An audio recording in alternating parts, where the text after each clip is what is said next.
Kasal sila sa mata ng batas, ngunit kailanman ay hindi sila nagkita ng personal. Sa isang malamig na umaga sa New York, tahimik na pinirmahan ni Dustin Whitmore ang isang makapal na folder na inabot ng kanyang abogado. Sa ibabaw ng mga papeles, malinaw ang pangalan ng babaeng pinakasalan niya. 3 taon na ang nakalipas. Si Andrea Villanueva Whitmore. Isang babaeng hindi niya kailanman nakita. Isang asawang hindi niya kailanman minahal. Ang kasal ay bunga lamang ng isang kasunduang pangnegosyo sa pagitan ng kanyang yumaong lolo at ng pamilya ng babae. Para kay Dustin, isa lamang itong pirma sa papel. Isang obligasyong matagal na niyang nais wakasan. Magandang araw, Angels. Isang story muli ang nais kong ibahagi sa inyo na siguradong magbibigay kilig at inspirasyon sa bawat isa. Tunghayan natin ang kwento ni Dustin at Andrea kung paano niya ilalaban ang kanilang kasal na sa papel lamang at lihim sa mga tao.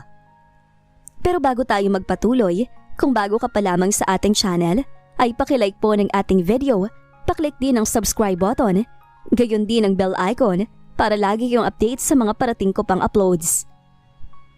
Tanda ng divorce papers. Malamig na sabi ng abogado. Tumango si Dustin. I want this done as soon as possible. I'm getting married again. May ibang babae sa buhay niya, isang edukada at tanggap ng kanyang mundo.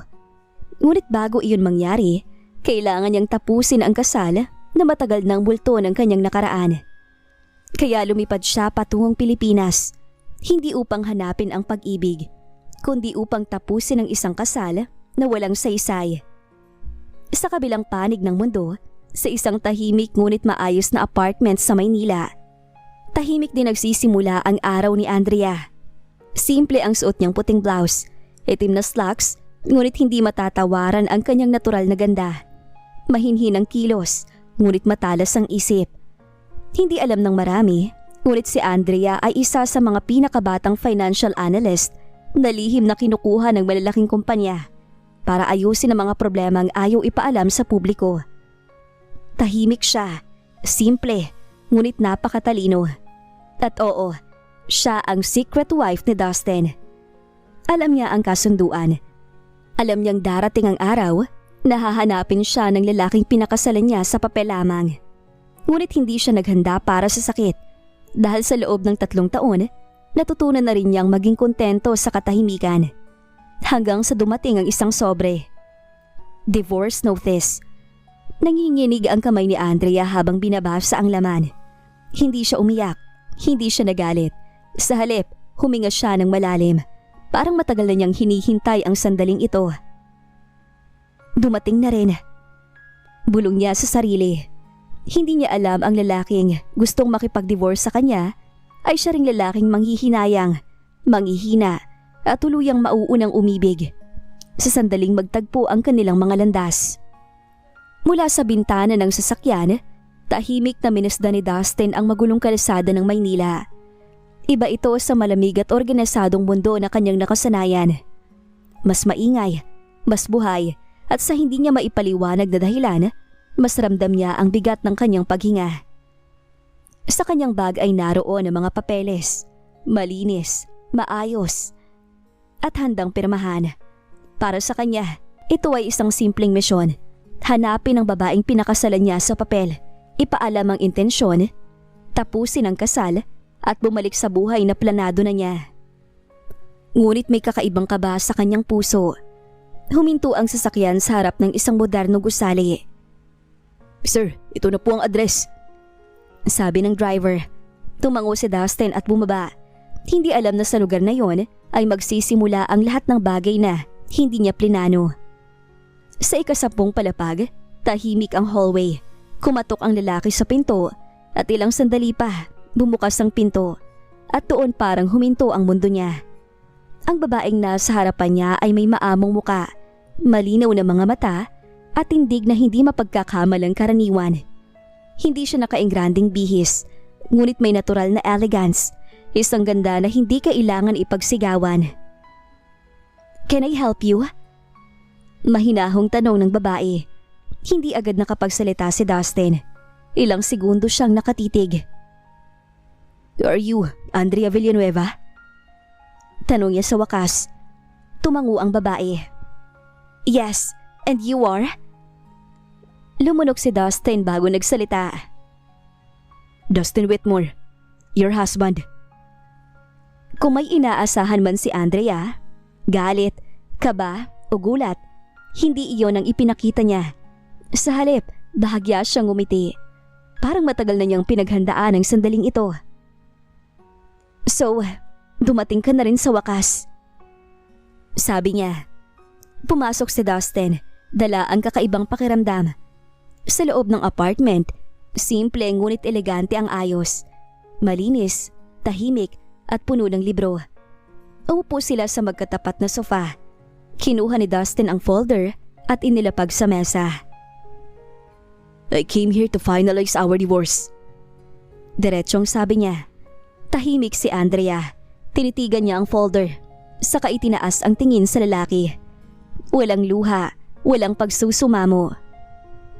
"I understand, Dustin. I knew this day would come." Ngunit sa loob-loob ni Dustin, may boses na bumubulong. Isang tanong na hindi niya inaasahang lilitaw. Bakit parang ayaw niya nang ituloy? Bakit parang may kakaiba sa babae na ngayon lang niya naramdaman? Ito ba ang love at first sight? At habang nakaupo siya sa harap ng babaeng legal niyang asawa, unti-unti niyang napagtanto ang kasal na gusto niyang tapusin. Ay kasal na kakaumpisa pa lamang niyang maramdaman. Tahimik ang silid matapos ilapag ni Dustin ang divorce papers sa mesa. Walang umiiyak, walang nagtaas ng boses. Ngunit sa pagitan nilang dalawa, may tensyon na hindi maipaliwanag. Parang may isang bagay na biglang nabuhay sa katahimikan. Hindi ganito ang inaasahan ni Dustin. Inakala niyang haharap siya sa isang babaeng desperado. O kaya galit na galit sa lalaking biglang sumulpot para tapusin ang kasal. Ngunit si Andrea ay kalmado. May dignidad sa bawat galaw. May talinong sumisilip sa bawat salitang binibitawan. "Gusto mo ba ng kape?" Tanong ni Andrea. Tila ba hindi kasal natatapusin ang dahilan ng pagbisita. Napatingin si Dustin sa babae. Bahagyang nagulat. "You're okay with this?" Bahagyang umiti si Andrea. "Hindi ko naman pwedeng pigilin ng isang lalaking ayaw manatili, di ba?" Tumayo siya at nagtungo sa maliit na kusina. Habang inaayos ng kape, lihim siyang sinusundan ng tingin ni Dustin. Simple ang kilos, ngunit may kumpiyansang hindi kayang bilhin ng pera. Napansin niya ang mga libro sa estante. Financial journals, business strategies, global economics. Hindi ito ang inaasahan niya makikita sa bahay ng isang babaeng pinakasalan lang sa kasunduan. "Financial analyst ka?" Tanong niya nang bumalik si Andrea dala ang 2 tasa. Tumango ito. "Consultant. I work with companies that prefer discretion." Nagulat si Dustin. "That's impressive." Sa unang pagkakataon, nakita niya ang bahagyang pagtataka sa mukha ni Andrea. "Hindi mo ba alam?" Umiling si Dustin. "All I knew was your name." Nagkrus ang mga mata nila ng asawa. At sa sandaling yon, may kakaibang init na gumapang sa puso ni Dustin. Hindi niya maintindihan kung bakit bigla siyang naging interesado. Hindi lang bilang asawa sa papel, kundi bilang lalaki sa harap ng isang babaeng hindi niya inaasahan. "Before you sign, may isang kondisyon lang ako." Mahinahong sabi ni Andrea. Natuon ang pansin ni Dustin. "What is it?" "Bigyan mo ako ng 1 buwan. 1 buwan na, magpakilala tayo sa isa't isa. Bilang mag-asawa man lang kahit sa papel." Napakunot ang noo ni Dustin. "Why?" Huminga ng malalim si Andrea. "Dahil 3 taon ako naging asawa mo nang hindi mo man lang ako nakita. Gusto ko lang matapos to nang walang pagsisisi." May bahagi kay Dustin na gustong tumanggi. Ngunit may mas malakas na bahagi na nagsabing, oo, isang bahagi ng kanyang pusong ngayon lang nagising. "Fine, 1 month." Sagot niya sa wakas. Hindi niya alam na sa loob ng 1 buwan na yon Ang babaeng akala niyang iiwan ay siya palang babaeng hindi na niya kayang pakawalan. Hindi naging madali ang unang araw ng pananatili ni Dustin sa apartment ni Andrea. May hiwalay silang silid, malinaw ang hangganan at tahimik ang bawat galaw. Parang dalawang estrangherong pinilit nagsama sa iisang espasyo. Ngunit sa katahimikang yon, may mga sandaling unti-unting nababasag ang pader na kanilang itinayo. Maagang gumising si Dustin kinabukasan. Sanay siyang may kasambahay at assistant. Ngunit dito sa apartment, siya ang naghanda ng sarili. Paglabas niya ng silid, nadatnan niyang abala si Andrea sa mesa. May laptop, may kape, at mga papel na puno ng graphs at numbers. "Good morning." "Good morning." Sagot ni Andrea nang hindi inaalis ang tingin sa screen. Napansin ni Dustin ang seryosong ekspresyon nito. Ang bilis ng mga daliri sa keyboard. "Working this early?" "Different time zones. May meeting ako with a client in Europe."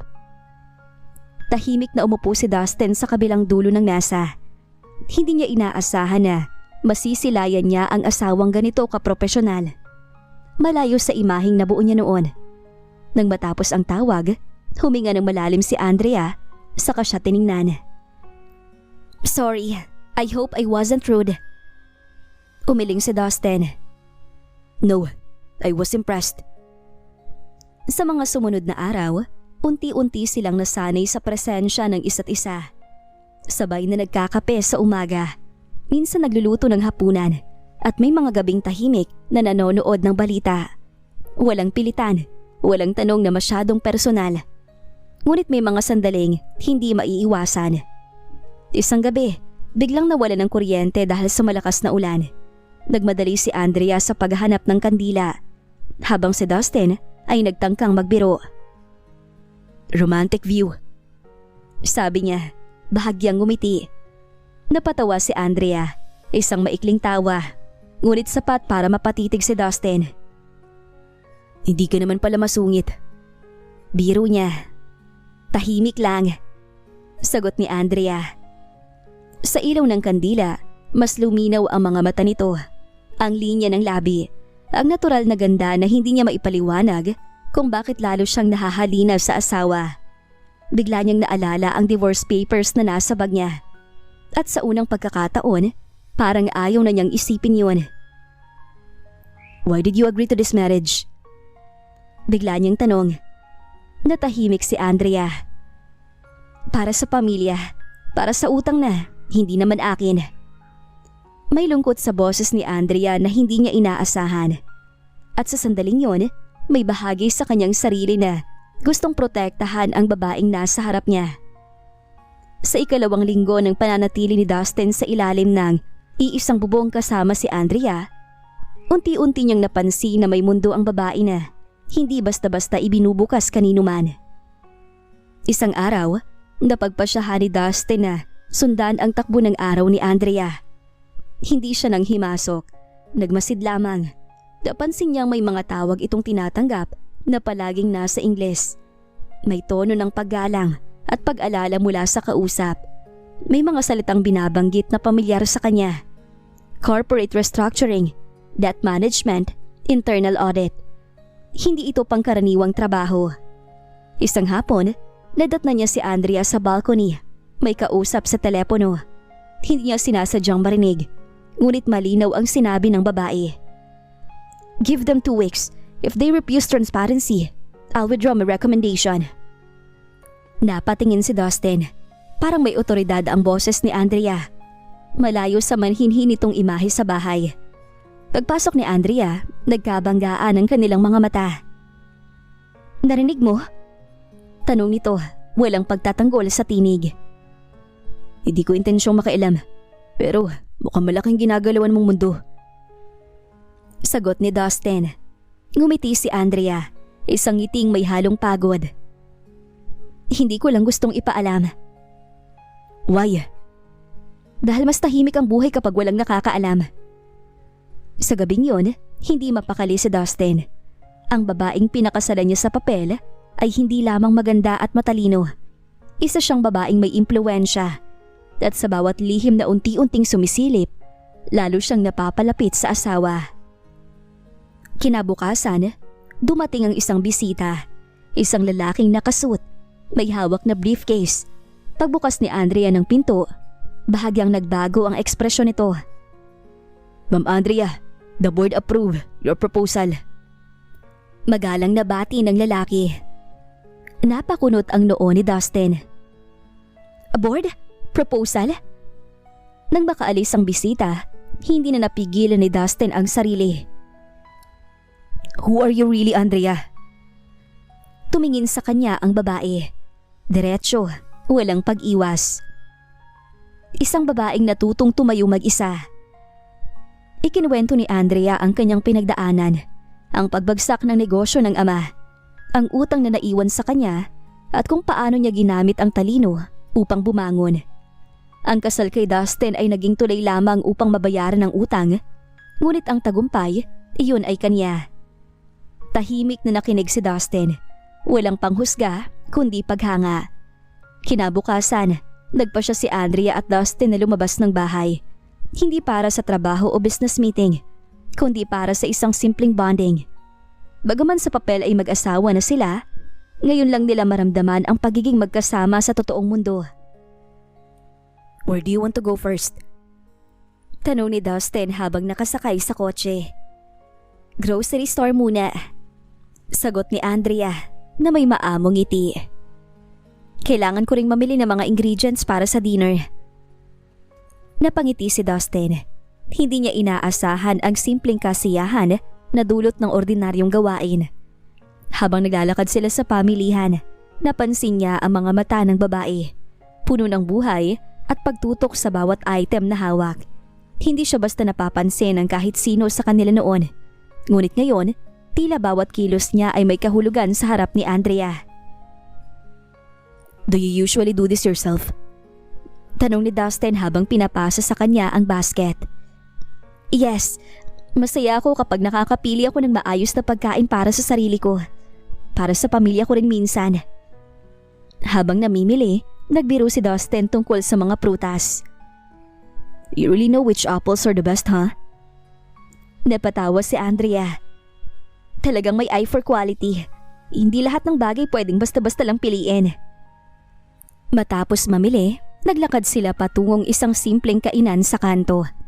Dito nila natikman ang pinakasimpleng pagkain. Ngunit para sa kanila, parang isang espesyal na handog ang bawat putahe. Umupo silang magkatabi. Nagkukwentuhan tungkol sa mga paborito nilang pagkain, kabataan at kahit sa maliliit na pangarap na noon pa man ay tinatago ni Andrea. Ang saya pala, sabi ni Dustin sa isang sandali. Parang hindi ko naalala kung kailan ako huling tumawa ng ganito, ng totoo. Ngumiti si Andrea. Minsan, simple lang ang kasiyahan. Hindi kailangan ng gala o mamahaling restaurant para maging memorable ang oras. Pagkatapos kumain, naglakad sila papasok ng supermarket para sa ilang dagdag na groceries. Habang binibili ang mga pangkaraniwang gamit sa bahay, gatas, tinapay, gulay, unti-unting naramdaman ni Dustin na sa bawat simpleng galaw ni Andrea, may pag-aalaga at init na hindi niya dati napapansin. Sa pagbalik nila sa kotse, dala-dala ang mga bag. Bahagya silang napahinto sa tabi ng kalsada upang huminga. Tumingin si Dustin sa babae at para sa unang pagkakataon, hindi niya iniisip ang divorce papers. Thank you, sabi niya sa simpleng ngiti ni Andrea. Para sa araw na to. Thank you din, Dustin. Kung minsan, kahit simpleng araw lang, sapat na para mapagtanto mo kung gaano kahalagang kasama mo sa buhay. Sagot ni Andrea na may ngiti sa labi. Pagbalik nila sa apartment, dala-dala ni Dustin at Andrea ang mga grocery na kanilang pinili kanina. Hindi nila akalain na magiging masaya at puno ng halakhak ang simpleng pag-aayos ng mga ito sa kusina. Habang naglalagay ng gulay at iba pang sangkap sa refrigerator, nagtagpo ang kanilang mga kamay. Pareho silang napahinto, bahagyang nahihiya at biglang napangiti. Parang mas masarap itong lutuin kapag may kasama. Biro ni Dustin habang tinutulungan si Andrea maghugas ng mga gulay. Napangiti si Andrea. Siguro dahil parang hindi mo na iniisip ang trabaho o kahit ano pa. Ang focus mo lang, ako at ang pagkain. Sagot niya, halatang may kilig. Nagsimula silang magluto. Si Andrea ang namuno sa menu, isang simpleng pasta na paborito niya. At si Dustin naman ang tumulong sa paghahanda ng sauce at salad. Pagkatapos ng halos isang oras, nakahanda na ang hapunan. Umupo sila sa dining table, sabay kumain, habang may mga ngiting hindi matatawaran sa bawat sulyap at simpleng halakhak. Ang sarap pala ng ginawa mo, Andrea. Papuri ni Dustin. Hindi lang sa lasa, kundi pati sa effort. Ramdam ko na espesyal ang pagkain na ito. Napangiti si Andrea, bahagyang nahihiya. Salamat, mas masarap kapag may kasamang kumain. Matapos kumain, nagdesisyon silang manood ng movie. Naghanap sila ng romantic comedy. At sa bawat eksena, hindi nila maiwasang tumawa at magbiruan. Sa gitna ng pelikula, nagkausap sila ng seryoso. Mga pangarap, takot at damdamin na matagal nang hindi nila naipapahayag. Hindi nila namalayan, unti-unti silang nakainom ng kaunting wine na dala ni Dustin. Ang saya, ang halakhak at ang init ng presensya ng isa't isa ay nagbigay ng kakaibang kilig sa bawat sandali. Sa isang eksena ng pelikula, sabay silang napatawa. At sa hindi inaasahang pagkakataon, ang kanilang mga kamay ay muling nagtagpo. Ngunit ngayon, mahigpit na ang pagkakahawak. Tumigil si Dustin sa panonood at tiningnan si Andrea sa mata. Ang mga mata ni Andrea ay kumikislap at ang bahagyang ngiti niya ay nagbigay ng init sa puso ni Dustin. Alam mo, Andrea, parang hindi ko na kayang baliwalain kung sino ka sa buhay ko. Napangiti si Andrea, bahagyang yumuko ang ulo. Ako rin, parang masarap maramdaman na may taong katabi mo kahit hindi mo pa kilala ng lubos. Dahan-dahan, iniangat ni Dustin ang kamay ni Andrea at hinawakan ang kanyang muka. Malumanay at maingat. Ang mga labi nila ay nagtagpo sa isang maamo at maikling halik. Hindi ito labis, ngunit sapat para ramdam ang kilig at init ng damdaming nagtatago sa puso nila pareho. Pagkatapos ng halik, nagyakap silang mahigpit sa sofa. Magkahawak ang mga kamay at nagtagpo ang mga noo. Sa gabing yon, para bang tumigil ang oras. Ang mundo na puno ng problema at divorce papers ay biglang nawala sa isang iglap. At ang tanging nararamdaman nila ay ang init at pagtitiwala sa isa't isa.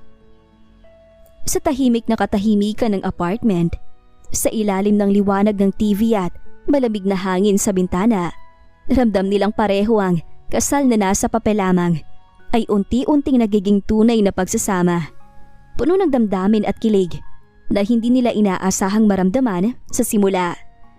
Kinabukasan, banayad ang liwanag ng araw na dumadampi sa sala. Si Dustin at Andrea ay nakaupo sa sofa. Bawat isa ay may hawak na tasa ng kape. Tahimik sila sa simula. Ramdam ang init ng nakaraang gabi sa pagitan nila. At pareho nilang iniisip kung paano nila haharapin ang nararamdaman. Good morning.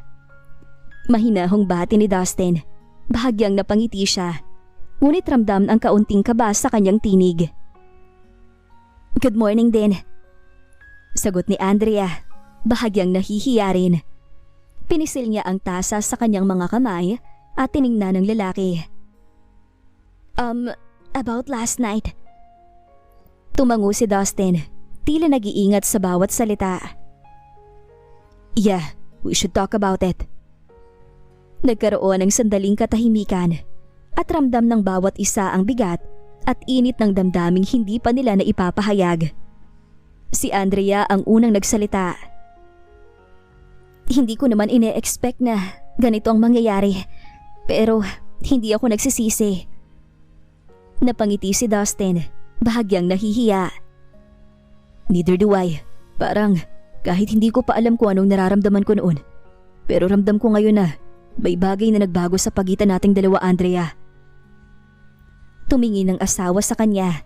Halatang may halong kilig at takot. Dustin, hindi ko alam kung tama ba ito.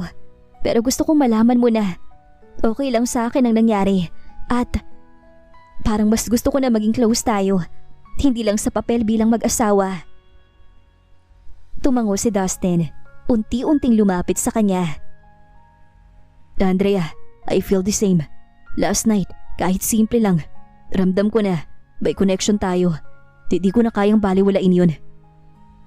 Nagtagpo ang kanilang mga kamay sa mesa at bahagyang nagngitian sila sa isa't isa. Hindi kailangan ng maraming salita. Ramdam nila ang bawat tibok ng puso ng isa't isa. Gusto kong magsimula tayo, pero hindi na lang sa papel. Gusto kong tunay. Alam ko na mabilis ang pangyayari, pero mahal na kita, Andrea. Huminga si Andrea ng malalim. May ngiting puno ng emosyon. I want that too. Pero dahan-dahan lang tayo. Hindi ko pa alam kung anong susunod. Pero sigurado ako sa isang bagay. Mahal na din kita, Dustin. Sa sandaling yun, nagtagpo ang kanilang mga mata. Nagngingitian at ramdam nila ang init at tibok ng pusong pareho nilang nagsisimulang magbukas. Ang nakaraang gabi ay naging simula ng isang mas malalim na damdamin. At kinaumagahan, parehong alam nilang hindi na nila kayang baliwalain ang isa't isa. Dahan-dahan, inilapit ni Dustin ang muka sa labi ni Andrea at hinalikan iyon ng buong puso namang tinugon ng asawa. Sa ikatlong linggo, habang abala si Dustin sa trabaho sa kanyang laptop, may tumawag mula sa abroad. Hello? Sagot ni Dustin, bahagyang kinakabahan. Kahit alam niyang may tono ng profesionalismo sa boses ng babae. Dustin, I hope you received my last message. Everything is still on track for our wedding. The date is confirmed. You need to finalize your travel plans. Don't forget our promises. Mahina, ngunit matikas ang boses ni Sheila. Tahimik siyang tumingin kay Andrea na nakatambay sa kusina, abala sa paghahanda ng kape. Si Andrea naman ay napansin ang kakaibang ekspresyon ni Dustin. Is everything okay? Tanong niya, may halong pag-aalala at curiosity. Yeah, just work stuff. Sagot ni Dustin, ngunit ramdam ni Andrea ang bahagyang pagkabigla sa tono ng lalaki. May kakaibang init sa kanyang mga mata. Isang bagay na nagsasabi na may hindi maipaliwanag na pangyayari. Pagkatapos ng tawag, nakaupo si Dustin sa sofa. Malalim ang iniisip. Hindi niya alam kung paano haharapin ang katotohanan. Ang simpleng month-long trial nila ni Andrea ay ngayon may bagong dimensyon. May babae naghihintay sa New York at may legal na obligasyon na nakatali sa kanya. Si Andrea sa kabilang banda, tahimik na pinagmamasdan si Dustin. May halong kaba at curiosity sa kanyang mga mata. Ramdam niya ang pagbabago sa aura ng lalaki. Hindi pa man niya alam ang buong katotohanan, alam niya na may bagay na nangyari sa mundo ni Dustin. Isang bagay na maaaring maging hadlang sa kanilang lumalalim na relasyon. Dustin, you seem distracted. Mahinang sabi ni Andrea habang malumanay niyang inilapit ang tasa ng kape sa lalaki. Huminga si Dustin ng malalim. It's complicated. There's someone that was supposed to marry back in New York. Her name is Sheila. And she just called me. Sagot niya, tinitingnan ang mukha ni Andrea. Napatingin si Andrea sa kanya. Ramdam ang kirot sa kanyang puso. Hindi galit, kundi isang kakaibang halo ng kaba at pag-aalala. And what did she say? Tanong niya. She reminded me of our wedding. The date, the plans, everything. Sagot ni Dustin, nakatingin sa kanyang mga kamay na parang gustong itago ang tensyon sa muka. Tahimik na tumingin si Andrea. Sa isang sandali, ang katahimikan sa apartment ay naging mas mabigat. Hindi nila kailangan magsalita. Ramdam nila pareho ang tensyon. Ang kilig na unti-unti nang nagiging pangamba at ang damdaming hindi pa handang harapin. Dustin, what do you feel? Tanong ni Andrea, malapit na sa kanya. Ang tingin, puno ng pag-aalala. Huminga si Dustin at dahan-dahang tiningnan ang babae sa harap niya. I don't know. I thought I wanted to finish everything back in New York. But now, being here with you, I don't know what to feel anymore. I can't stop thinking about you, Andrea.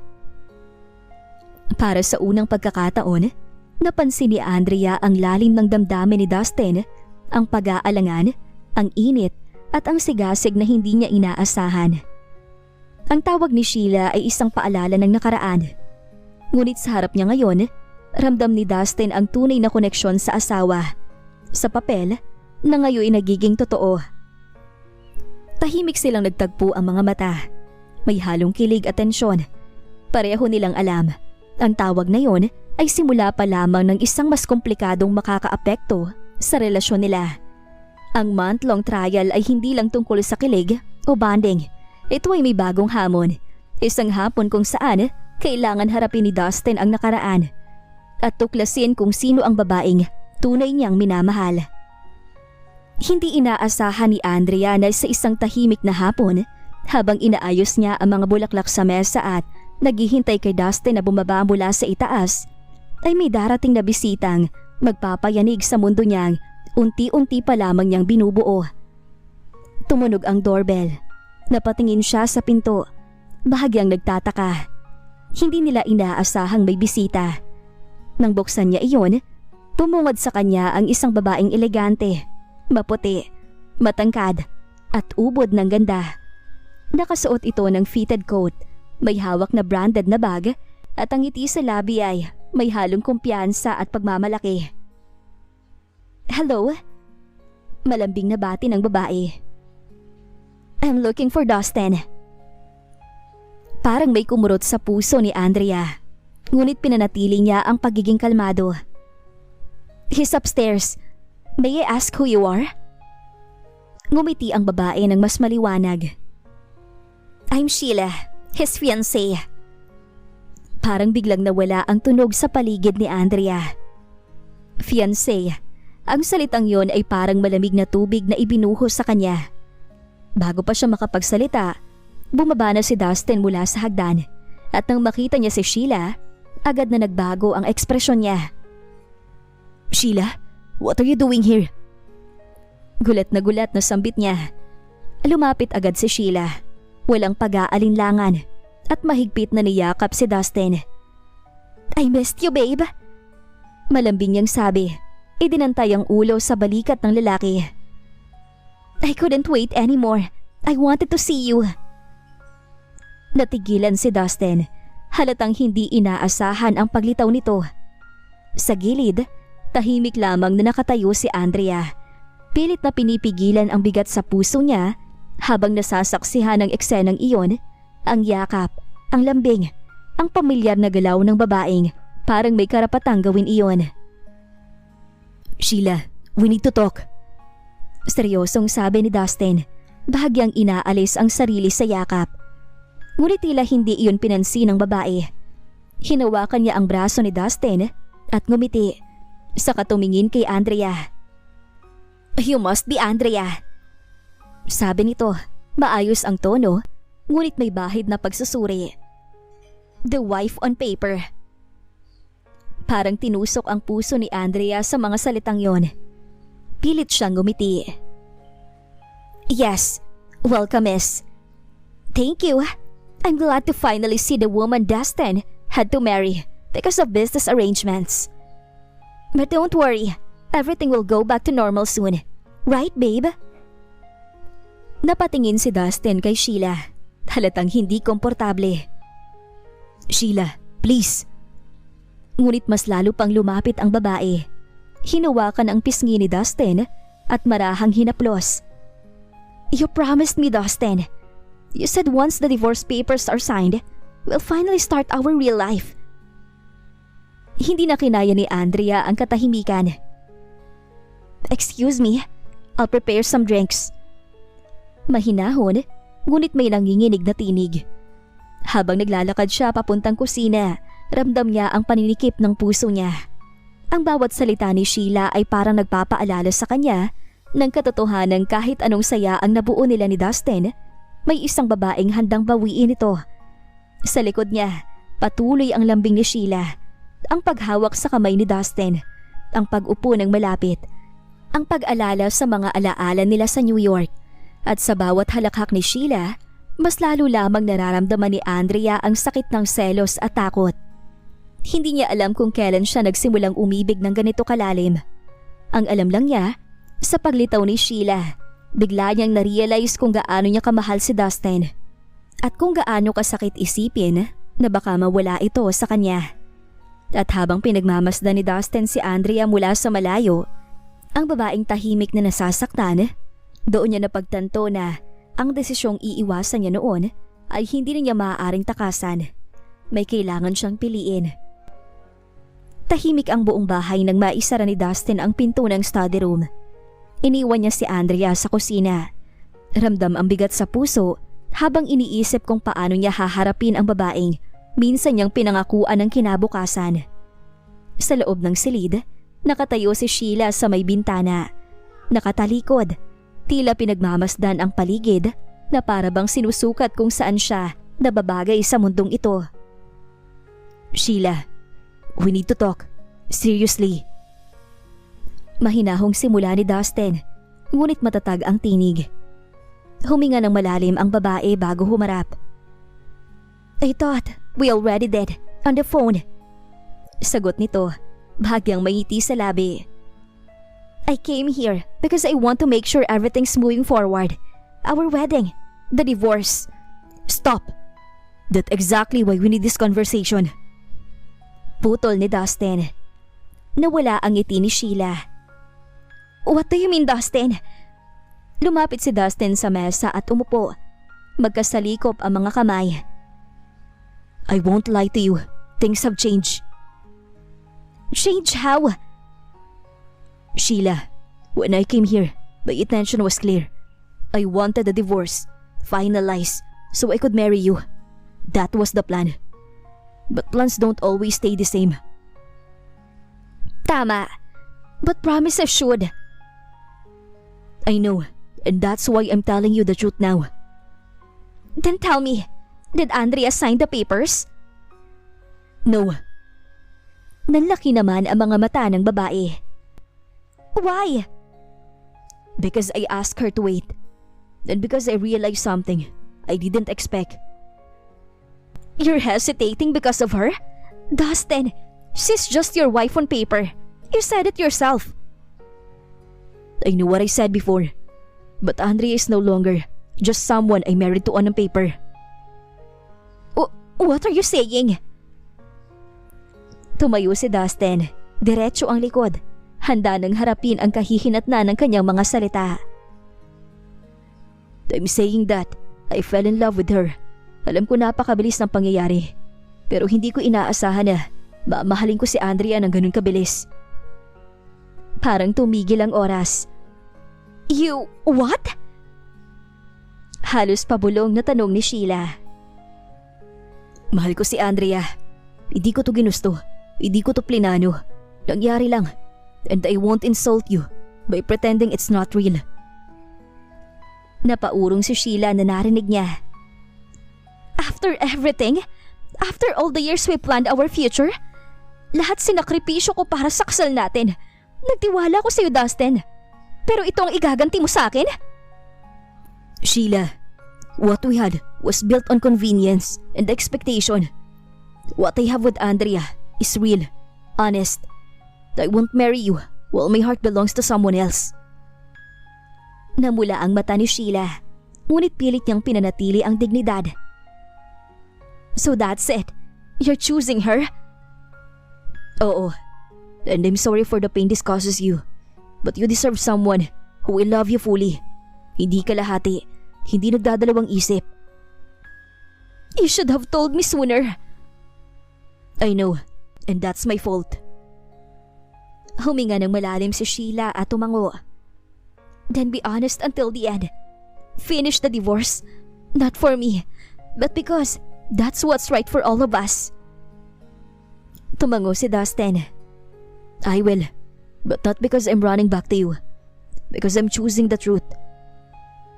Paglabas ni Dustin ng silid, nakita niya si Andrea sa may pintuan. Halatang narinig ang huling bahagi ng usapan. Nagkatitigan sila. Walang salita, ngunit puno ng emosyon. At sa unang pagkakataon, alam ni Dustin na kahit mahirap ang daang tatahakin, tama ang pinili niya. Tahimik ang sala nang magtagpo ang mga mata ni na Andrea at Sheila. Wala na si Dustin sa pagitan nila at sadyang iniwan niya ang dalawa. Alam niyang may usapang kailangan mangyari na wala siya roon. Si Sheila ang unang nagsalita. So, ikaw pa talaga? The woman my fiancé fell in love with. Huminga ng malalim si Andrea. Hindi siya umatras. Hindi rin nagtaas ng boses. Hindi ko to hiniling. At hindi ko rin inagaw si Dustin. Ngumiti si Sheila, ngunit hindi umabot sa mata. Pero nandito ka at ako ang iniwan. Lumapit siya ng kaunti. Alam mo bang simula pa lang, kasunduan lang ang kasal ninyo? Dapat pipirma ka lang at aalis sa eksena, tapos magpapakasal kami ni Dustin. Oo, alam ko. Then why are you still here? Diretso ang tanong ni Sheila. Sandaling natahimik si Andrea. Pagkatapos, buong tapang siyang tumingin sa babae. Dahil may naramdaman akong hindi ko na kayang ipagkaila. Dahil minahal ko ang asawa ko at hindi dahil sa papel, kundi dahil sa kung sino siya kapag kami lang dalawang magkasama. Nanlaki ang mata ni Sheila, halatang nasaktan, ngunit pinipilit manatiling matatag. So, lalaban ka? Umiling si Andrea. Hindi ko alam. Matagal kong inisip na ang tama ay ang pumirma at umalis. Pero natutunan ko na rin na hindi kasalanan ng ipaglaban ang pagmamahal. Kung ito'y totoo. Even if it hurts someone else? Tanong ni Sheila. Nanginginig ang tinig. Mas lalong humigpit ang dibdib ni Andrea. Mas masakit ang mabuhay sa kasinungalingan. Sa sandaling yon, pumasok si Dustin sa sala, kasunod ang ilang taong staff na hindi sinasadyang nakasaksi sa tensyon. Tumigil siya sa gitna, ramdam ang bigat ng katahimikan. Dustin, I want to know, are you really choosing her? Hindi nag-atubili si Dustin. Lumapit siya kay Andrea, humarap sa kanilang lahat. Oo. Malinaw at buo ang tinig. At gusto kong marinig ninyo ang dahilan. Dumating ako rito para wakasan ang kasal. Pero sa panahong kasama ko si Andrea, natutunan kong ang tunay na pagmamahal ay hindi pinaplano. Ito'y nadarama. Tumingin siya kay Sheila. Hindi kita niloko, Sheila. Nagbago lang ang puso ko. And I'm sorry dahil nasaktan kita. Alam ko na may tamang tao na darating sa'yo dahil mabuti ang puso mo, Sheila. So that's it.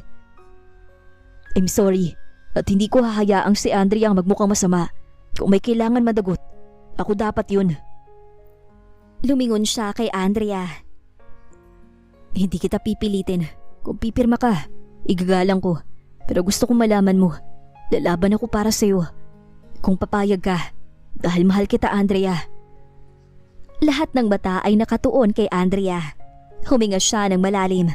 Sa kamarahang inalis ang kamay sa hawak ni Dustin. Hindi bilang pagtanggi, kundi bilang pagharap sa sarili. Matagal akong namuhay sa likod ng kasunduang hindi ko pinili. Ngayon, pipili na ako. Kinuha niya ang sobre ng divorce papers mula sa mesa. Sandaling tinitigan. Sa kadahan-dahang ibinaba. Hindi ako pipirma. Hindi dahil gusto kong manalo, kundi dahil mahal ko ang asawa ko. Seryoso na saad ni Andrea. Ang hangin ay mabigat. Tila bawat segundo ay may dalang tensyon. Tumayo si Sheila. Dahan-dahang inaayos ang sarili. Ngunit ang mga mata niya ay puno ng sugat na hindi matatakpan ng dignidad. Hindi pa ito tapos. Mariin niyang sabi, nakatingin kina Andrea at Dustin. Hindi ako papayag na basta nalang mawala si Dustin sa buhay ko. Nanlaki ang mata ni Andrea, ngunit nanatili siyang matatag. Hindi siya nagsalita. Alam niyang ang mga susunod na sandali ay hindi na niya kontrolado. Lumapit si Sheila kay Dustin. Halos magkatapat na sila. You owe me that much. All the years we planned together. Hindi mo pwedeng itapon yun dahil lang sa isang biglaang damdamin. Sumagot si Dustin ng mahinahon, ngunit matatag. Hindi ko itinatapon na nakaraan, pero hindi rin ako maaaring manatili ron, Sheila. We'll see. Sambit niya bago tuluyang tumalikod. Hindi pa ako sumusuko. Umalis si Sheila ng bahay na may dalang mabigat na determinasyon. Ngunit ang pag-alis na yon ay hindi wakas kundi simula ng huling pagtatangka niya. Kinabukasan, isang mensahe ang natanggap ni Dustin. Isang imbitasyon para magkita sila sa isang restaurant sa lungsod. Nagpaalam si Dustin kay Andrea, tapat sa bawat detalye. Kailangan ko tong tapusin ng maayos, Andrea. Hindi ako babalik sa kanya, pero kailangan kong linawin sa kanya ang totoo kong nararamdaman. Tumango si Andrea, bagamat may kaba. Magtitiwala ako sa iyo, Dustin. Sagot niya. Sa restaurant, naroon si Sheila. Mas payak ang bihis, wala ang dating kumpiyansa sa sarili. Pag-upo ni Dustin, agad siyang nagsalita. Please babe, let's fix this. Bumalik tayo sa New York. We can start over. Tahimik na nakinig si Dustin. Sheila, I'm here to be honest. Hindi ko na kayang ibalik ang dati natin samahan. Ayoko naman na bumalik tayo sa dati pero hindi na tayo masaya. Hinawakan ni Sheila ang kamay niya. Mahal kita, Dustin. Hindi ba sapat yun? Marahang inalis ni Dustin ang kamay niya. Binahal din kita, Sheila. Kaya nga tayo nagplano ng kasal. Pero gaya ng sabi ko, hindi ko inaasahan na mamahalin ko ang asawa ko. Dahil ba sa kanya kaya ka nagkakaganyan? Oo, mahal ko si Andrea at hindi ko siya iiwan. Please, choose me. Choose the life we planned. I'm sorry. I choose the life I'm living now. I'm sorry, Sheila, kung nasaktan kita. Alam ko hindi mo ako mapapatawad. Pero sana, maintindihan mo ko. Uwi ka ni Dustin. Hindi ko inasahan na sa isang iglapay, mawawala ka sa buhay ko, Dustin. Gusto kitang ilaban. Pero sa huli, alam kong ako din ang masasaktan. Lalo at asawa mo pa din si Andrea sa mata ng batas. Mahal kita. Kaya handa akong pakawalan ka. Kahit masakit para sa akin. Hangad ko ang kaligayahan mo sa piling ni Andrea. Naiiyak na saad ni Sheila. Lumapit naman si Dustin sa dating nobya at niyakap ito. Hangad ko din ang kaligayahan mo, Sheila. Alam ko, makakatagpo ka ng taong deserve sa pagmamahal mo. Babalik na ako sa New York para makapagsimula ulit. Paalam, Dustin. Saad ng babae bago umalis ng restaurant. Pag-uwi ni Dustin, agad siyang sinalubong ni Andrea. Wala silang sinabi sa unang sandali. Niyakap lamang siya ng lalaki. Mahigpit, parang ayaw na siyang pakawalan. Tapos na, love. Pinili kita, Andrea. Walang pag-aalinlangan. Napapikit si Andrea. May luha, ngunit may ngiti. Salamat sa pagiging totoo, Dustin. Sagot niya. Mahal na mahal kita, Andrea. Mahal na mahal din kita, Dustin. Buong puso na saad ni Andrea. Bago siya ginawada ng halik ng asawa na buong puso niyang tinugon. Makalipas ang ilang buwan, naging mas matatag ang relasyon ni Dustin at Andrea. Hindi na sila mag-asawa sa papel lamang. Ang bawat araw ay puno ng tawa, simpleng kasiyahan at pag-unawa sa isa't isa. Ngunit sa kabila ng pangkaraniwang routine, may kakaibang excitement na nagmumula sa isang hindi inaasahang gabi. Andrea, may gusto kong itanong sa iyo, love. Huminga ng malalim si Andrea. Hindi alam kung ano ang susunod. Napangiti siya, bahagyang nahihiya, ngunit ramdam ang kaba ng asawa sa bawat galaw. Biglang bumaling si Dustin sa isang maliit na kahon na may pulang ribon. Unti-unti niyang binuksan. Sa loob, isang makintab na singsing ang nagningning sa liwanag ng buwan. Huminto ang mundo ni Andrea sa sandaling yon. Andrea Villanueva Whitmore. Wika ni Dustin, bumaba ang isang tuhod. Mula nang una kitang makita, hindi ko inakala na ang babaeng nasa harap ko ay magiging sentro ng lahat ng pangarap ko. Mahal na mahal kita, love. Will you marry me? For real this time? Hindi makapaniwala si Andrea. Napakalakas ng tibok ng puso niya. Bumuka ang bibig niya. Ngunit tanging mga luha ang unang lumabas. Luha ng saya, kilig at labis na pagmamahal. Ngunit bago pa siya makasagot, huminga ng malalim si Andrea. Muling ngumiti at may kakaibang liwanag sa kanyang mga mata. Dustin, may surprise rin ako para sa'yo. Surprise? Anong ibig mong sabihin? Dustin, buntis ako. Parang huminto ang mundo ni Dustin sa sandaling yon. Napatingin siya sa tiyan ni Andrea, saka muling tumingin sa mga mata nito. Buntis? Mahina at halos bulong niyang tanong. Tumango si Andrea, may luha sa mga mata, ngunit puno ng ngiti. Oo, magkakaanak na tayo, love. Masayang saad ni Andrea. Hinawakan naman ni Dustin ang mukha ni Andrea at tiningnan siya mula ulo hanggang paa. Tila nag-iimbestiga kung totoo nga ba ang naririnig niya. Hindi ko inakala. Uwi ka niya sa wakas, ang tinig puno ng emosyon. We're going to be a parents? Ngumiti si Andrea, bahagyang tumawa. Oo, magiging daddy ka na, love. At ang sagot ko sa tanong mo, yes, magpapakasal ako sa iyo kahit saang simbahan dahil mahal na mahal kita. Naiiyak na saad ni Andrea.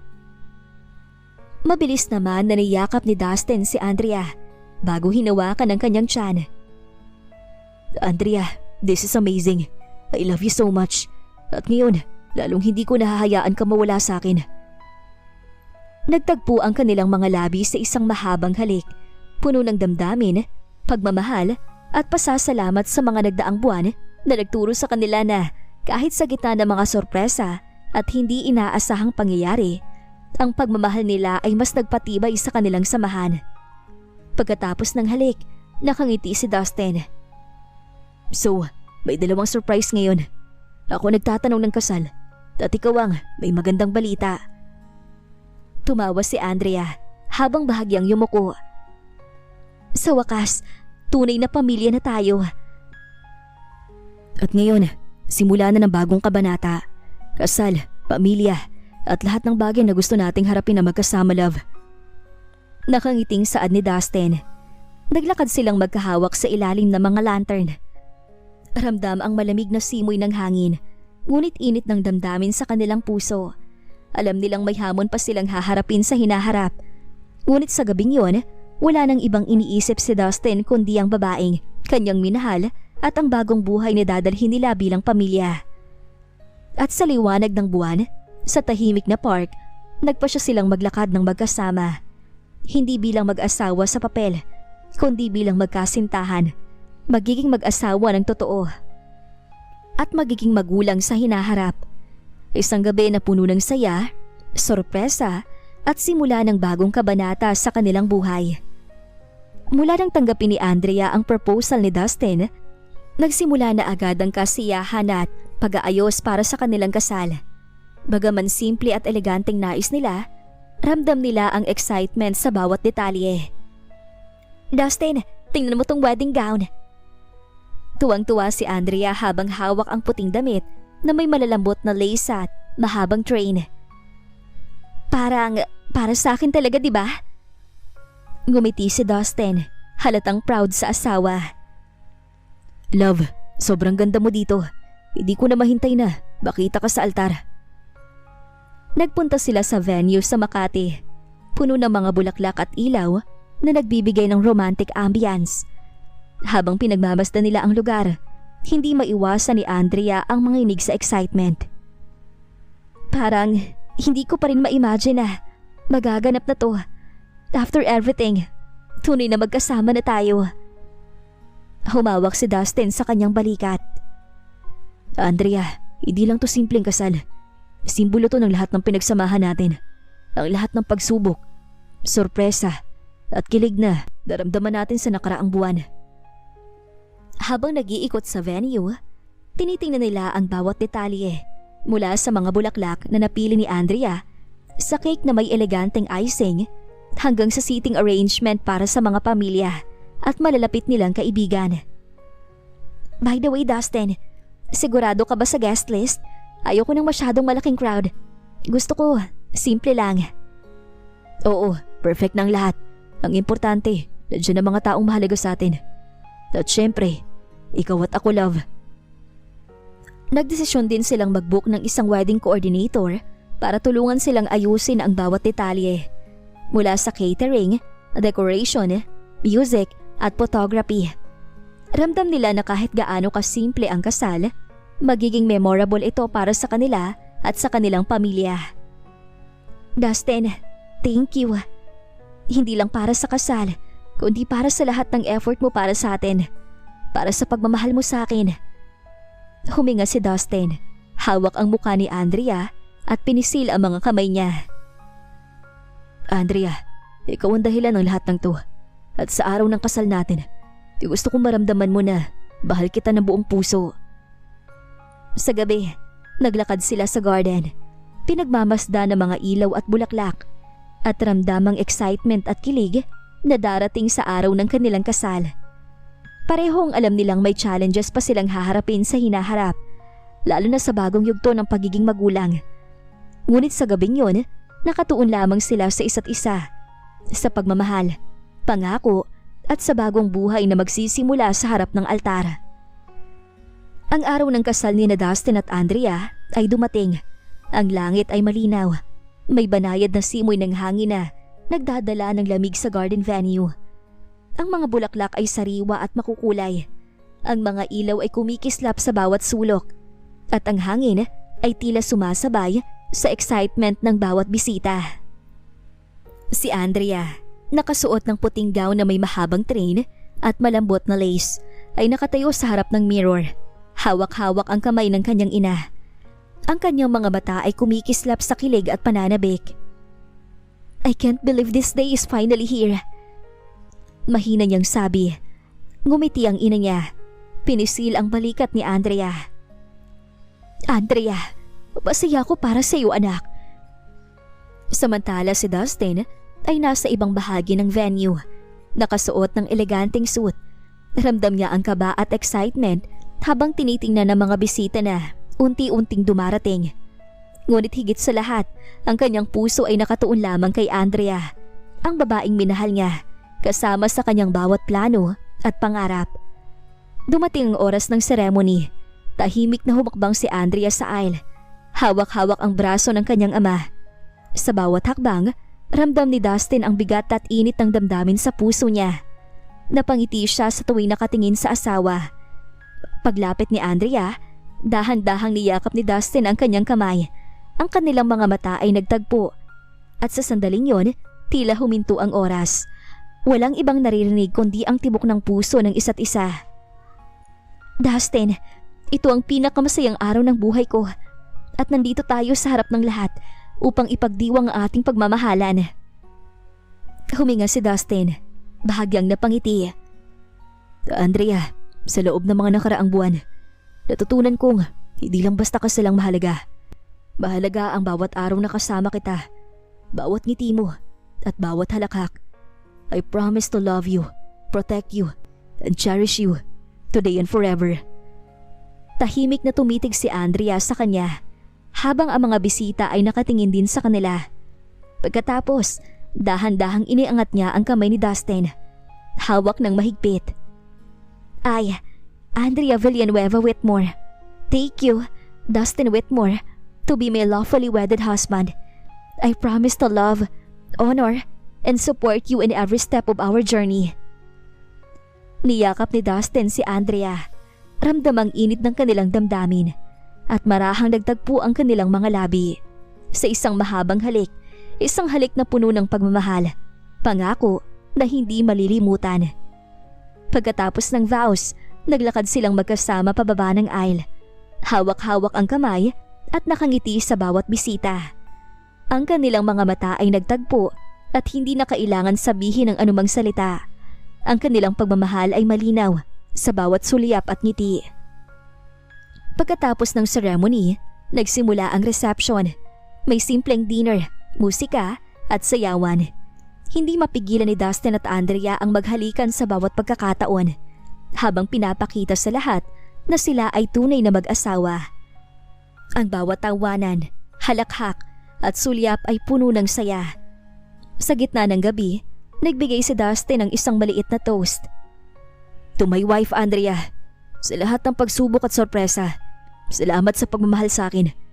At sa lahat ng bisita, salamat sa pagdalo at pagiging saksi sa simula ng aming bagong buhay mag-asawa.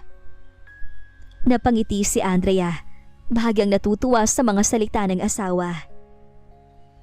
At sa bawat isa, we hope our story reminds you that love is worth fighting for. At kahit sa papel man o sa buhay, ang pagmamahal ay tunay kapag nadarama at pinapahalagahan. Makalipas pa ang ilang buwan, dumating ang isa sa pinakamasayang sandali sa buhay ni Dustin at Andrea. Ang pagdating ng kanilang unang anak. Isang malusog na sanggol na lalaki ang isinilang ni Andrea. Sa sandaling narinig ang unang iyak ng sanggol, hindi napigilan ni Dustin ang luha ng saya. Thank you Lord. Bulong niya, hawak-hawak ang maliit na kamay ng kanyang anak. Lucas, welcome sa mundo anak. Ngumiti si Andrea, bahagyang pagod, ngunit puno ng kaligayahan. Lucas, ang ganda ng pangalan mo. Parang siya ng simbolo ng lahat ng pinagsamahan natin, Dustin. Sa oras na yon, ramdam nila pareho na kumpleto na ang kanilang buhay. Mabilis na nakabalik sa routine si Andrea. Bagaman may baby na sila, hindi niya iniwan ang trabaho bilang financial analyst at consultant. Sa bawat proyekto na pinapasa sa kanya, matyaga niyang inihahanda at tinitiyak na maayos ang mga detalye. Si Dustin naman, kahit nasa New York ang pangunahing negosyo ay maingat na minomonitor ang lahat ng operations mula sa Pilipinas. Sa tulong ng kanyang team at ng tiwala sa kanyang asawa, tuloy-tuloy at maayos ang negosyo. Dustin, tingnan mo to. Tuwang-tuwa si Andrea isang gabi habang nagpapakita ng progress report. Maayos ang lahat ng projects natin kahit na busy tayo kay baby. I'm proud of you. Alam kong kaya mo lahat, Andrea. Sa kabila ng pagiging busy, hindi nila nakalimutang maglaan ng oras para sa kanilang relasyon. Kahit simpleng dinner sa bahay o lakad sa park kasama si Lucas, ramdam nila ang pagmamahalan at pagkakaintindihan na naging pundasyon ng kanilang pamilya. Samantala, si Sheila, ang babaeng minsang nakilala ni Dustin sa New York at dapat pakakasalan niya, ay matagumpay na nagpatuloy sa buhay. Nakahanap siya ng bagong pag-ibig at kasiyahan sa piling ng kanyang bagong boyfriend. Bagaman minsang naging bahagi ng kwento ni Dustin, natutunan niyang tanggapin na may bago at masaya siyang buhay, malaya at buo ang puso. Habang natutulog si Lucas sa kanyang crib, magkahawak ang mga kamay ni Dustin at Andrea sa harap ng bintana. Tinitingnan nila ang liwanag ng buwan na pumapasok sa silid. Ramdam ang katahimikan at kasiyahan. Alam mo, Dustin, wala na akong mahihiling pa dahil kontento na ako sa buhay natin. Puno ng pagmamahal, ngiti at pamilya. Hindi ko inakala na ang isang kasal sa papel lang ay mauuwi sa ganitong kaligayahan. Ngumiti si Dustin, hinawakan ang mukha ni Andrea at dahan-dahang hinalikan. Love, bawat sandali kasama ka. Lalo na ngayon may pamilya na tayo, ay nagpapakita na tama ang lahat ng nangyari. Ang hirap, ang sorpresa, lahat yun ay nagdala sa atin dito. Sa isang pamilya, sa isang tahanan, at sa totoong pagmamahalan. Tumingin si Andrea sa kanya. At hindi lang tayo, Dustin. May Lucas na rin. Siya na ang magiging sentro ng lahat ng saya at pagmamahalan natin. Sa kanilang simpleng tahanan, sa